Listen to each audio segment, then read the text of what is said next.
Hey y'all, welcome back to Homestead. So let's continue our herb series. We're going to talk about mullein today. So this is mullein, the best that I can identify. Lamb's ear is often confused with mullein. From what I understand though, this is mullein. What we're going to do is harvest some of the leaves. That's what we're going to do with this.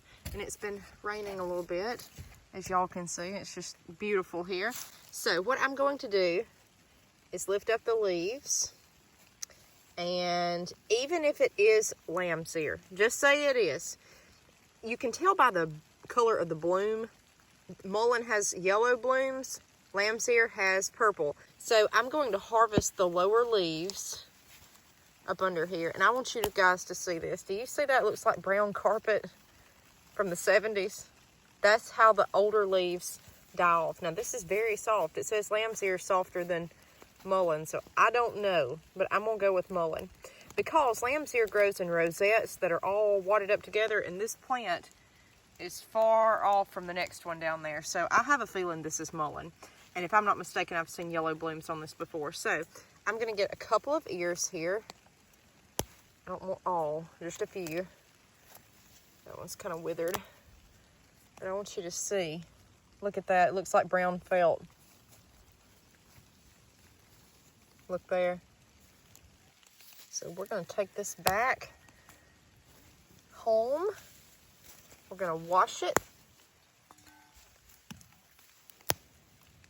and dehydrate this.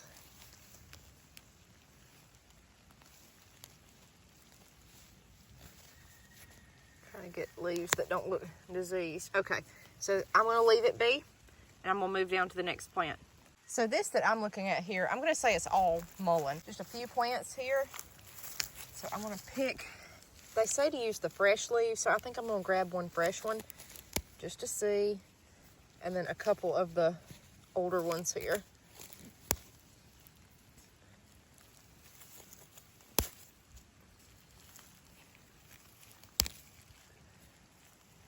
And I'm going to get him because I just tore him. Okay, so I think we've got a pretty good bit. Let's take this back. Okay guys, so I've got my mullein here. I washed it. We are getting ready to preserve this by dehydrating it. I'm going to put it in the dehydrator. So first, let me say thank you to all the new subscribers that have joined in our channel because of these homestead herbs and plants. Thank y'all. I've had several questions about what books do I use. Let me reiterate this, okay? Most of these are from Rosemary Gladstar. Herbs for Stress and Anxiety by her. Okay, I've got, this one's awesome as well. The Modern Herbal Dispensatory.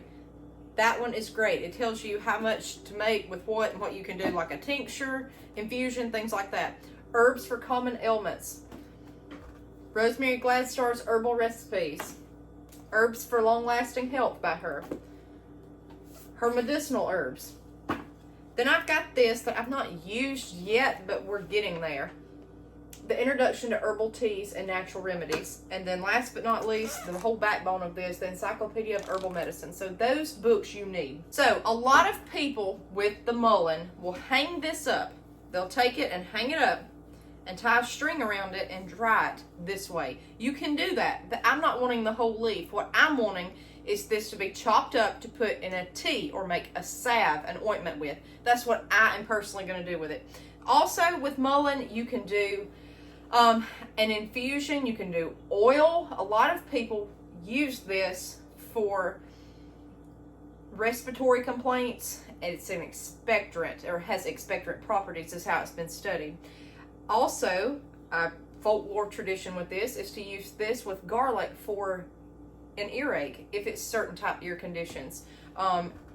You need to know the difference, again, to your doctor, okay, between a regular ear infection, a swimmer's ear. Sometimes this can hurt that, okay, so you need to talk with your physician first.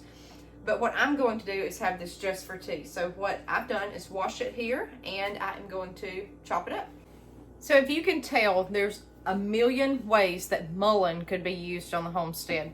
So again, to chop this up, what I'm personally going to do, if there's a bad spot on this, I'm not going to process that. I'm also going to cut around the spine of the leaf like that.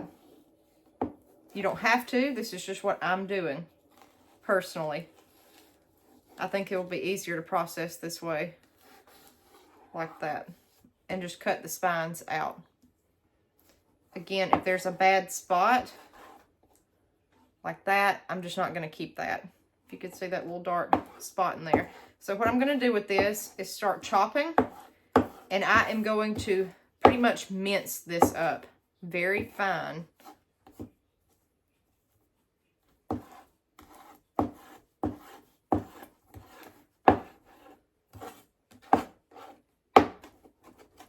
And we're going to put, and it's hard to cut this, guys, because it's so thick.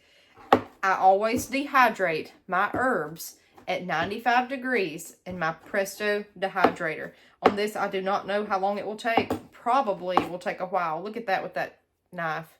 See, it's just making the, it's not cutting it. It's so thick. So I'm going to put that to the side and then chop all this at the very end. So I'm going to cut along the spine. Like that.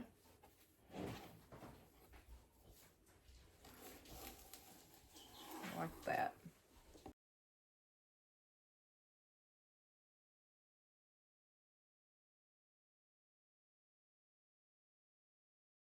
So we've got our mullein all processed here. I'm just going to chop it a little bit finer if I can whittle through this. I kind of see now why most people recommend drying this first, but I just wanted to go on and get it in the dehydrator, and I really don't have anywhere set up to hang this up to dry. So I am just trying to chop this as fine as I can with the back of this knife here. And I've got a feeling it's going to take a long time in the dehydrator.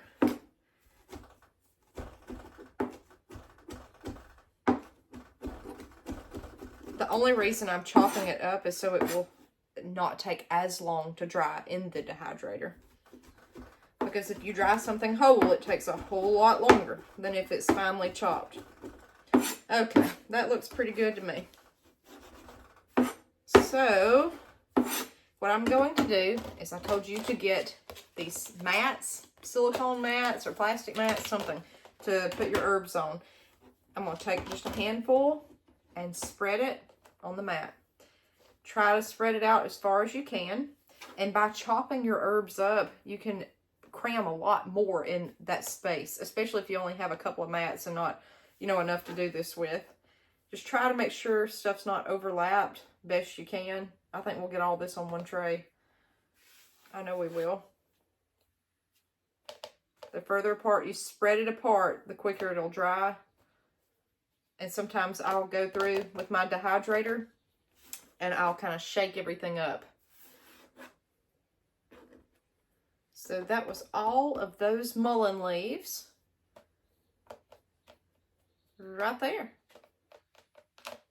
And it's got a good smell to it. It really does. So we're going to put that in the dehydrator.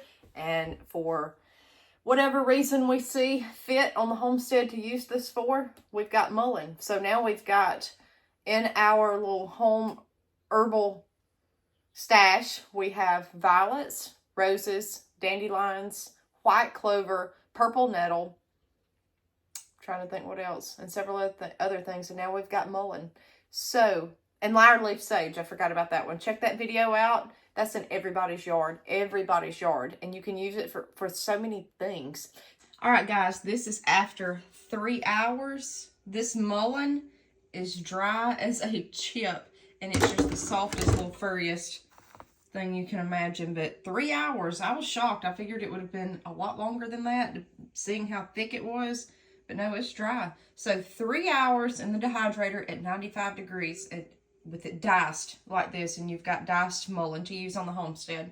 All right, guys, we'll see you next time on Harmon Homestead.